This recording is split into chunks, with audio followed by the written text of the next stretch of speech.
Amis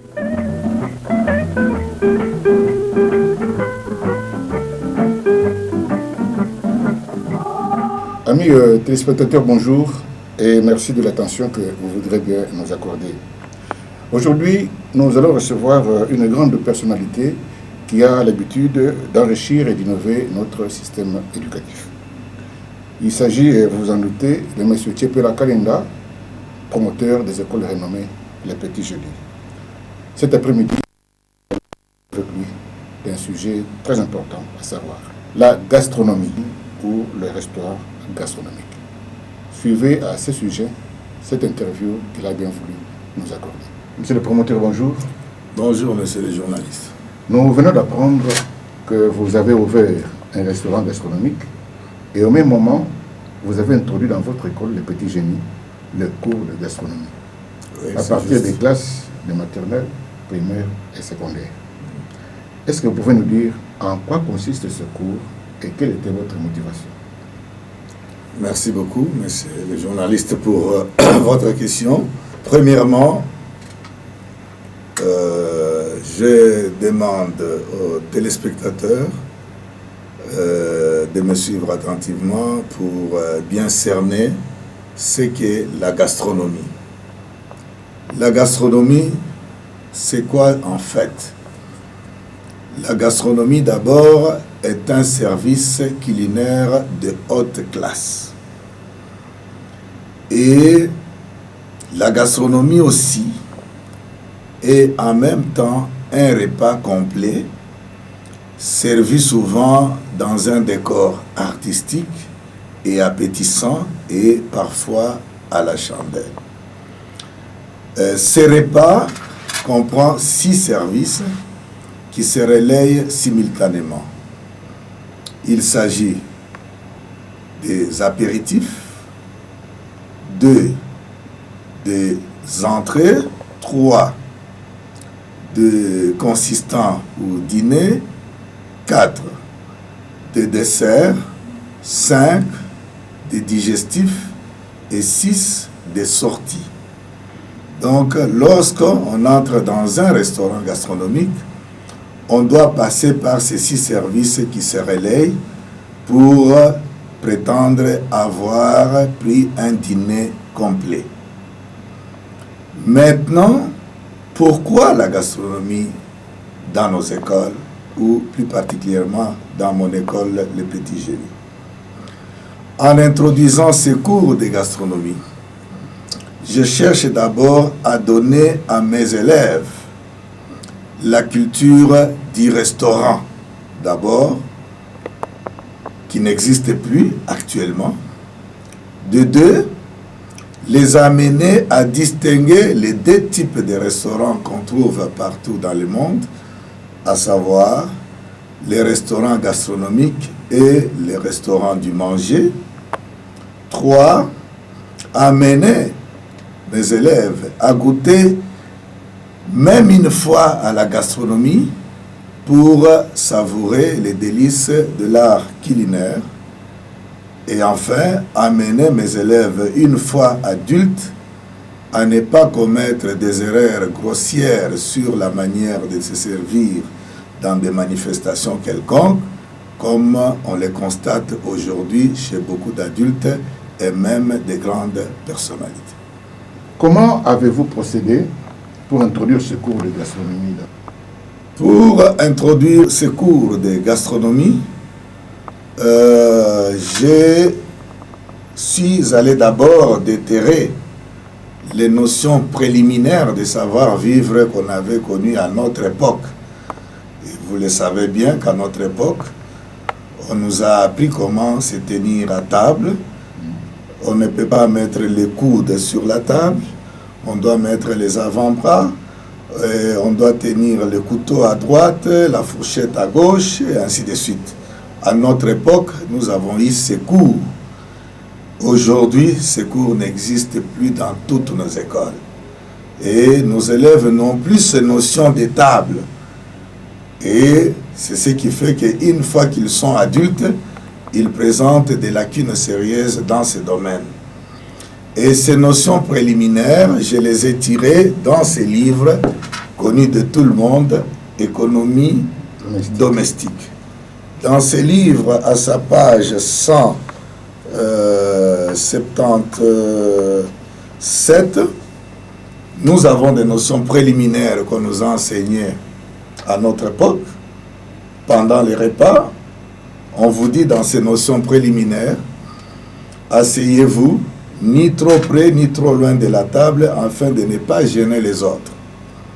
Étalez la serviette de table sur vos genoux. Ayez une tenue correcte, ni guindée ni monchalante. On ne met pas les coudes sur la table. Évitez de boire avant le repas. Si les convives sont des adultes, ils se servent eux-mêmes en se passant les plats de l'un à l'autre. Si ce sont des enfants, ils sont servis par leurs parents. Pour se servir, on prend les morceaux qui est devant soi sans choisir. On ne remet pas de nourriture dans les plats et on n'utilise pas ses propres couverts pour se servir. On ne remplit pas son assiette. Il vaut mieux se servir une seconde fois.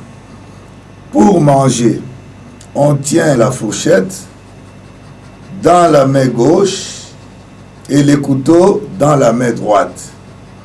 On ne porte rien à la bouche avec son couteau et on ne lèche pas sa cuillère.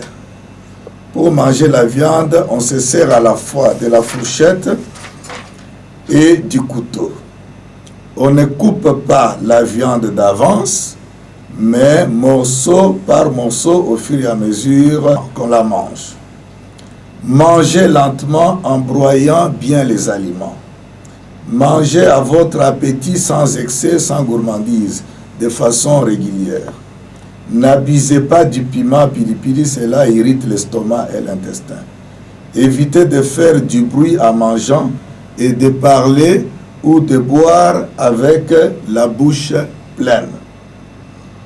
Lorsqu'on s'arrête de manger pour boire, parler, passer un plat, on pose les couverts dans l'assiette de façon que les manches ne s'appuient pas sur la table. Évitez de jouer avec vos couverts, de sentir les aliments ou de souffler dessus, etc. Ces notions préliminaires, nous les avons apprises à notre époque. Aujourd'hui, ces notions ont été jetées dans la poubelle. Aucune école n'y songe. Les ministères non plus ne songent pas à instaurer ces notions qui ont fait de nous des personnalités valables dans la société d'aujourd'hui. Alors, nos enfants d'aujourd'hui risquent d'aller avec beaucoup de lacunes dans leur vie sur la manière de se servir. C'est la raison pour laquelle j'ai songé à introduire les cours de la gastronomie, mais je dois procéder par d'abord des notions préliminaires que nous avions apprises à notre époque. C'est qu'on appelait avant une notion, comment il appelait le savoir-vivre, justement. Voilà, alors, et c'est de cette manière que nous allons procéder pour amener nos élèves petit à petit à découvrir la gastronomie, qui est un mode culinaire de haut niveau.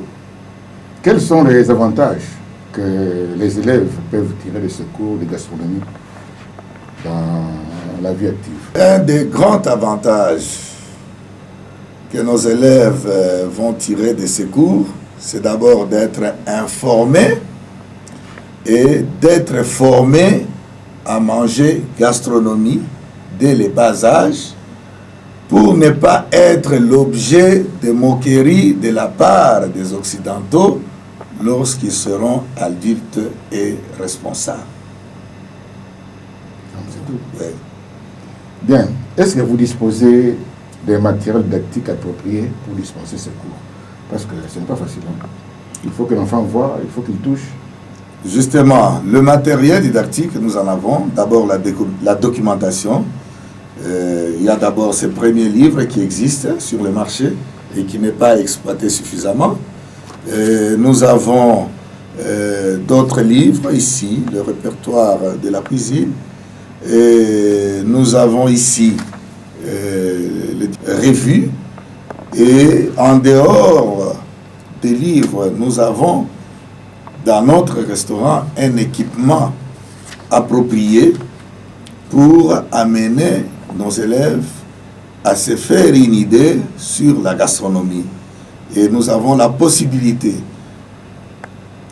d'avoir ce matériel sous forme de fourchettes en plastique, couteaux en plastique, assiettes à usage unique, illustrées devant les élèves ces cours de gastronomie, ou plutôt d'abord les habitudes de table d'une manière d'abord générale, et en utilisant ces couverts à usage unique qu'on trouve facilement sur le marché. Monsieur le promoteur, puisque vous venez de déclarer qu'il existe deux types de restaurants, à savoir des restaurants gastronomiques et le restaurant du manger, est-ce que vous pouvez nous donner un exemple concret pour identifier un restaurant gastronomique? Merci bien pour la question. Une des premières choses que vous devez savoir, que dans un restaurant gastronomique, il y a 6 services qui se relayent et que je venais d'évoquer dans mon introduction. Tandis que dans le restaurant du manger, on vous sert seulement un plat selon votre demande. Donc la préoccupation de quelqu'un qui entre dans un restaurant du manger, c'est de remplir d'abord son ventre. Tandis que lorsqu'on entre dans un restaurant gastronomique, la préoccupation, c'est de savourer les goûts des aliments, d'apprécier les goûts des aliments.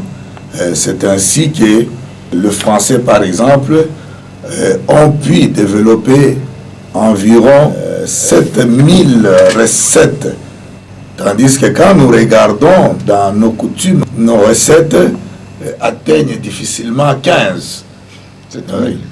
De ces 7000 recettes, les Français vous disent qu'il y a 2600 recettes qu'on ne trouve nulle part ailleurs, seulement en France. C'est-à-dire, si vous voulez goûter à ces recettes, vous devez prendre votre avion et aller en France pour manger ça.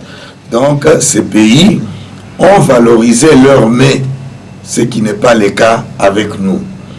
Et en valorisant leur mets, ils ont créé maintenant les cadres pour le prendre afin de se procurer un plaisir réel. Le plus grand plaisir qu'un homme blanc trouve dans ce monde, ce n'est pas les voitures, les avions, la maison, les femmes. L'homme blanc trouve son plus grand plaisir de la vie dans ce monde à travers les mets qu'on lui présente à table. C'est ainsi que les Blancs ont même perfectionné les assiettes dans lesquelles il doit prendre ses repas à travers la technologie gastronomique. Et un des signes extérieurs pour savoir que vous êtes dans un restaurant gastronomique dès que vous ouvrez la porte et que vous y pénétrez, c'est de regarder d'abord la mise en place. La salle peut être présentable, bleue, climatisée, etc., mais c'est la mise en place. Lorsque vous entrez dans un restaurant gastronomique, vous allez trouver une assiette qui est mise sur la table pour une personne, avec une petite assiette à côté. Il y a 2 couteaux, un petit, un grand, un autre tout petit. Il y a 2 fourchettes, une petite fourchette et une grande fourchette. Le tout pour une seule personne. Et vous allez trouver 3 verres en coupe. Et lorsque vous voyez 2 couteaux à droite, 2 fourchettes à gauche de l'assiette avec un couteau qu'on appelle le couteau pour entremets, avec 3 verres en coupe, retenez que vous êtes déjà dans un restaurant gastronomique. Et la table de 4 personnes, vous allez y trouver 12 verres et 20 couverts, comme vous pouvez le remarquer sur cette table qui est à notre côté. Donc, ce qui veut dire que chaque client a 3 verres. A 3 verres et 5 couverts. Pourquoi 3 verres à lui seul? Justement, c'est ce qui fait la gastronomie. le temps que nous avons ne peut pas me permettre d'entrer dans ces détails de l'utilisation de tous ces matériels qu'on trouve sur la table, et ça demande toute une émission. Mais les signes extérieurs pour savoir que vous êtes dans un restaurant gastronomique, lorsque vous pénétrez à partir d'aujourd'hui dans n'importe quel restaurant gastronomique, regardez la mise en place. Si vous trouvez une assiette, un couteau, une fourchette, et un verre et une serviette, sachez que vous êtes dans les restaurants du manger. Voilà la différence.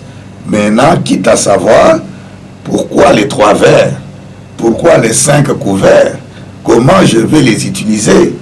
Voilà pourquoi j'ai senti en tant qu'éducateur qu'il est indispensable que je puisse donner à mes frères congolais la culture du restaurant et les amener à découvrir la gastronomie qui fait la vie des grands aujourd'hui dans le monde, pour qu'ils s'habituent aujourd'hui à atteindre ces niveaux-là. Pour terminer, quel est le message que vous avez à lancer à l'endroit des parents, des élèves, des téléspectateurs, ainsi qu'aux autorités du ministère de l'enseignement primaire, secondaire et professionnel? Bon, le message est simple, que les parents habituent dès aujourd'hui à leurs enfants à manger à table. C'est très, très, très important pour la vie future de l'enfant. Que les élèves prennent l'habitude de savoir vivre que nous avions appris à l'époque. Que le promoteur d'école songe à instaurer les cours de savoir-vivre qui a été négligé pendant plusieurs années pour aider nos élèves à devenir des adultes complets.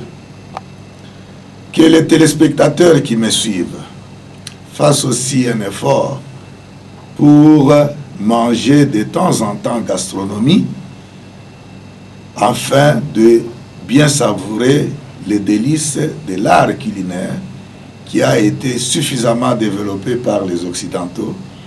Et cet art culinaire est devenu aujourd'hui toute une science qui est dispensée dans des écoles.